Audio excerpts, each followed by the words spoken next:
Oi pessoal, tudo bem? Meu nome é Maria Clara, eu vou ministrar para vocês as videoaulas de Química e espero muito que vocês gostem. Bom, primeiro ponto que a gente precisa falar é sobre o que a Química estuda. A Química é a ciência que estuda a constituição da matéria e as transformações da matéria. A constituição é do que ela é feita e as transformações já vamos ver agora, tudo bem?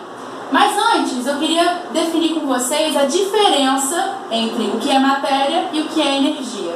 Pessoal, a energia é um pouquinho difícil de definir, mas ela sempre está associada com a capacidade de produção de movimento e ação em um corpo. Então, quais são as principais formas de energia? A luz, o som e o calor.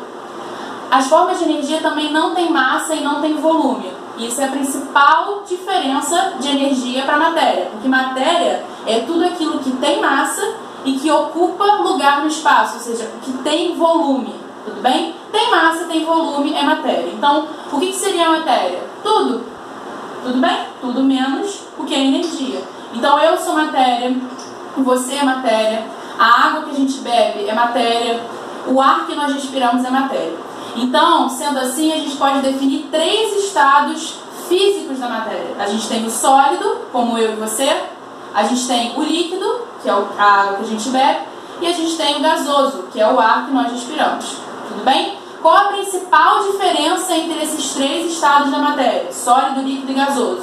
O grau de agregação, ou seja, como as moléculas estão dispostas, se elas estão pertinho, se elas estão mais afastadas. E também, além do grau de agregação, o grau de agitação. Como elas estão agitadas? Elas estão com velocidade alta? Elas estão só vibrando? Como elas estão se agitando? Então, o grau de agitação e o grau de agregação diferenciam os 3 estados da matéria. Pessoal, o estado sólido está aqui, ó. As moléculas, as partículas, elas estão bem próximas. Existe espaço vazio, mas elas estão próximas e estão somente vibrando. No estado líquido, elas já estão mais separadas e se movimentando bem mais. Tudo bem? Com uma velocidade maior. E no gasoso, elas estão bem mais separadas, o espaçamento é bem maior e tem uma velocidade também bem maior do que no estado líquido. Beleza? Bom, os processos, os nomes dos processos de transformação estão aqui. De sólido para líquido, nós chamamos de fusão. Fusão lembra fundir. Fundir lembra fundir de comer, aquele doce. A gente derrete a barra de chocolate sólida, ela fica com aspecto líquido e aí a gente come frutas, enfim, queijos com esse doce. Então lembrou de fundir, lembrou de fusão, passagem de sólido para líquido. De líquido para gasoso, a gente tem a vaporização. E a vaporização ela é dividida em 3: calefação, evaporação e ebulição. A calefação é aquela passagem rápida, instantânea. Quando uma gotinha de água encosta, por exemplo, numa panela super quente. Tem aquele barulhinho característico e ela imediatamente passa para o estado de vapor. Beleza? Essa é a calefação. A evaporação já é aquele processo que é lento, gradual, natural. Por exemplo, a gente tem uma poça d'água, tá? Nessa poça, a gente tem as moléculas na superfície. Essas moléculas na superfície, elas vão adquirindo energia, tudo bem? Essa energia vem geralmente do Sol, energia solar, e elas vão ultrapassando a barreira e passando para o estado de vapor as moléculas da superfície. Uma vez que as da superfície passaram, outras chegam à superfície e vão passando até que a poça seque. Então é um processo lento e gradual. Tudo bem, pessoal? E a ebulição, que é a última, né? Aquele processo que é mais rápido, aquele processo que envolve fervura, envolve aquecimento. A gente observa a formação de bolhas quando a gente, por exemplo, esquenta a água no fogão para fazer um café. Isso é ebulição, tudo bem? Então tá aí as 3 diferenças.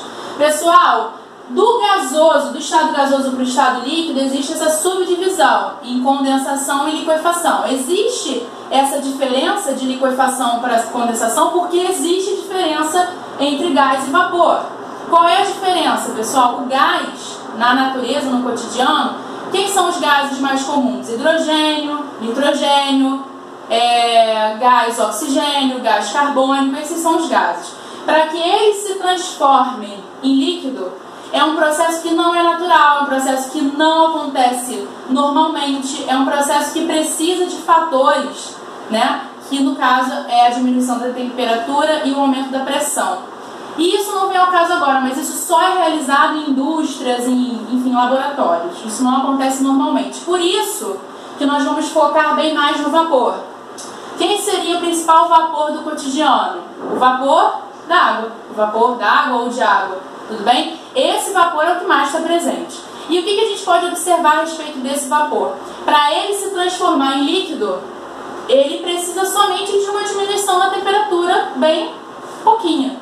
Quando tem essa diminuição, ele já vira líquido. Por exemplo, meu copo de água aqui. Em volta dele, pessoal, tem gotículas de água. Muita gente fala que o copo está suando, mas isso aí é um erro. Na verdade, essa água aqui do lado de fora, ela vem do ar atmosférico. Como o ar atmosférico é uma mistura de vários gases e de vapor também de água, quando o vapor encosta numa superfície mais fria, e ela está mais fria porque a água aqui, ela está fria, então o copo está frio.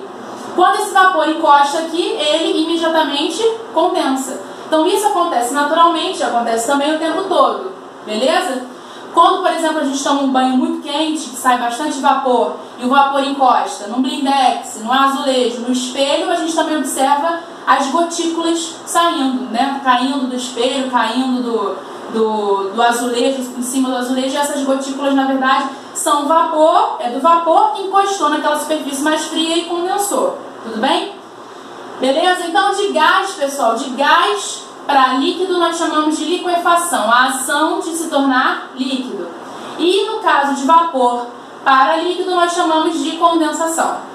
De líquido para sólido, pessoal, nós chamamos de solidificação, a ação de se tornar sólido. De sólido diretamente para gasoso, essa passagem direta sem passar pelo estado líquido nós chamamos de sublimação. As duas principais substâncias do nosso dia a dia que sofrem sublimação naturalmente é o gelo seco, tá? Que é o CO2, o gás carbônico solidificado, que passa direto para cá. E também, além dele, a gente tem a naftalina, que é aquela bolinha, parece uma balinha Mentos, cuidado que não é balinha Mentos, é naftalina, que fica dentro dos armários. Aquela bolinha de naftalina, ela também passa de sólida diretamente para o estado gasoso, mais especificamente para a fase de vapor. Por isso que a gente não observa o líquido sendo formado, porque ela passa direto. E a gente utiliza para matar barata, traça, para não deixar esses bichos dentro do guarda-roupa cheio de roupas, né? Enfim, de pertences, beleza? Então, essa é a sublimação. O retorno do estado gasoso diretamente para o estado sólido, nós chamamos de sublimação, ressublimação ou cristalização. Por exemplo, o iodo é um cristalzinho violeta.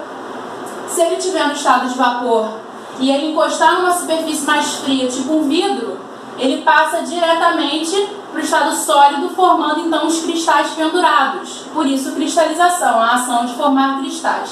Pessoal, nesse sentido, os processos são chamados de endotérmicos, porque envolvem sempre a absorção de calor. Quando você passa de sólido para líquido, por exemplo, quando um gelo está derretendo, ele está absorvendo calor. Quando a água líquida está passando para o estado de vapor, quando nós estamos aquecendo, está ocorrendo uma absorção de calor. Então, esses processos aqui são sempre endotérmicos. Ao mesmo tempo que a volta sempre são processos exotérmicos, que ocorrem com liberação de calor. Ou seja, se você pegar a água, botar na forminha de gelo e congelar, você está diminuindo a temperatura, então a gente associa essa diminuição de temperatura com liberação de calor. Beleza, pessoal? Bom, eu vou apagar aqui, que agora nós vamos falar de outro assunto. Nós vamos falar de sistemas. Bom, existem duas formas de a gente conseguir diferenciar os sistemas. A gente pode diferenciar os sistemas quanto ao número de fases e a gente pode diferenciar o sistema também quanto ao número de componentes, quanto ao número de substâncias que formam esse sistema. Tudo bem? Primeiramente, pessoal, quanto ao número de fases, eu tenho um sistema que pode ser homogêneo, que tem uma fase, e eu posso ter um sistema heterogêneo, que tem duas ou mais fases. Por exemplo, E isso daqui é um sistema homogêneo. Isso aqui é água com um pouquinho de sal. Você observa que é homogêneo porque tem um aspecto uniforme, tudo bem? Ao mesmo tempo, um sistema heterogêneo é um sistema que você tem duas fases, ou três, ou quatro, enfim. Por exemplo, isso daqui. Isso aqui é água e óleo. Vocês observam, vê se vocês concordam comigo, duas fases. Então, esse é um sistema bifásico e é um sistema heterogêneo porque você observa essas duas fases, beleza? Se eu colocasse, por exemplo, um pouquinho de areia aqui no fundo, aí eu já teria um sistema que também é heterogêneo, mas tem três fases: areia, água e óleo. Perfeito, pessoal? Beleza. Vamos falar agora da diferença de sistemas em relação ao número de componentes. Eu posso ter uma substância pura e eu posso ter uma mistura. Qual é a diferença, pessoal? Substância pura, o próprio nome já diz, só tem um tipo de substância, só tem um tipo de molécula. Vamos imaginar que a gente passou a água por um processo chamado de destilação, nós vamos estudar lá na frente. Passando a água pelo processo de destilação, ela se torna água destilada. Nós consideramos a água destilada como água quimicamente pura. Então imagine um copo, vamos dizer que essa água aqui é destilada, então aqui você tem uma substância pura. Já nesse copinho aqui, pessoal, eu tenho uma mistura. Por quê? Que mistura você tem dois ou mais substâncias. Duas ou mais substâncias puras. Nesse caso aqui eu tenho água e sal. Então se eu tenho água e sal, água é uma substância, sal é outra. Se eu colocar açúcar, água, sal e açúcar, eu tenho três substâncias. Nesse caso eu tenho uma mistura. Beleza? Beleza. Qual a outra diferença de substância pura para mistura? Os pontos de fusão e ebulição. O que acontece na substância pura? Ela tem pontos de fusão e pontos de ebulição constante, não varia com o tempo. O que é esse ponto de fusão e ebulição? Pontos de fusão, temperatura necessária para fundir uma substância. E pontos de ebulição, temperatura necessária para fazer essa substância entrar em ebulição. Então, olha como que fica, pessoal, o gráfico de uma substância pura, ó. Olha lá. Você tem aqui temperatura em graus Celsius e aqui você tem o tempo. O tempo não é o nosso foco principal, não. Então, olha pra cá. Você tem um gráfico, no caso da água, que é o exemplo que nós demos, um gráfico assim. Como que é esse gráfico? Ó, sempre nessa primeira linha é o sólido, representa o estado sólido. Na segunda linha é o líquido e na terceira linha o vapor, porque nós estamos falando da água, tudo bem? Esses patamares simbolizam aqui sólido mais líquido e aqui líquido mais vapor. O que está acontecendo, pessoal? À medida que eu estou aumentando a temperatura, olha como está subindo. Eu tenho uma transformação, ó, durante todo esse tempo aqui está sólido. Quando chega nesse ponto, pessoal, e esse ponto aqui é o ponto zero, vê se vocês concordam comigo, que aqui é 0 graus Celsius, tudo bem? Nesse ponto aqui começa a ocorrer a fusão, que é a passagem de sólido para líquido. Então aqui, ó, está ocorrendo a fusão. Nesse momento, o sólido está começando a derreter. Pensando na água, o gelo está começando a derreter. Então você tem a coexistência de gelo e um pouquinho de líquido, um pouquinho de água líquida. Se eu continuar aquecendo, pessoal, eu vou ter somente líquido. Aí eu estou aquecendo, aquecendo. Chega num determinado momento, que é esse ponto aqui, que está marcando aqui 100 graus, que você tem esse líquido começando a ir para a fase de vapor. E aí, nesse momento aqui, você tem a coexistência de líquido com vapor. Uma parte do líquido já virou vapor, mas você ainda tem líquido. A partir da temperatura de 100 graus, você vai ter só vapor d'água. Tudo bem? O que eu queria que vocês observassem? Que durante toda a fusão, a temperatura é 0. E durante toda a ebulição, a temperatura é 100. Então, isso daqui, pessoal, é o meu ponto de ebulição e isso daqui é o meu ponto de fusão. Durante toda a fusão e toda a ebulição, a temperatura fica constante. Isso é característica de toda substância pura, beleza? Agora, gente, se isso aqui fosse uma mistura, o que você ia observar? Você ia observar que esse patamar aqui da ebulição estaria assim, não estaria reto, não estaria constante. Ele estaria variando, tudo bem? Ou então esse patamar variando, ou então esse patamar aqui variando. Ou esse. Também poderia ser os dois variando. Ou seja, pelo menos uma das temperaturas, ou fusão ou ebulição, tem que estar variando para ser uma mistura. Tudo bem? Então você vai observar isso daqui, ou os dois ao mesmo tempo. Você pode então ter um gráfico mais ou menos assim. Tá vendo? Ao invés de estar retinho nesses pontos aqui, ele está se elevando, tudo bem? Pessoal, lembrando que isso, no caso, seria para uma mistura homogênea. Por quê? Se você tiver uma mistura heterogênea, o óleo tem o seu ponto de fusão e ebulição, e a água tem seu ponto de fusão e ebulição. Então, no caso de uma mistura homogênea, tipo sal e água, aí sim você tem essa diferença, beleza? Pessoal, outra coisa que eu queria comentar com vocês. Nesse caso aqui, imaginem uma coisa. Imagine que esse copo meu aqui tem gelo em cima. Isso sempre é questão, sempre é perguntado. Se tiver gelo em cima e água embaixo, tá? Geralmente eles perguntam assim, isso é um sistema homogêneo ou heterogêneo? O que vocês acham? Gelo em cima e água embaixo. Sistema heterogêneo, tem duas fases, dois aspectos. Só que ele pergunta se isso também é uma mistura ou se é uma substância pura. Pessoal, isso daqui, imaginando que tem gelo em cima, é uma substância pura. Porque tanto a água líquida como o gelo, eles são formados por moléculas de água.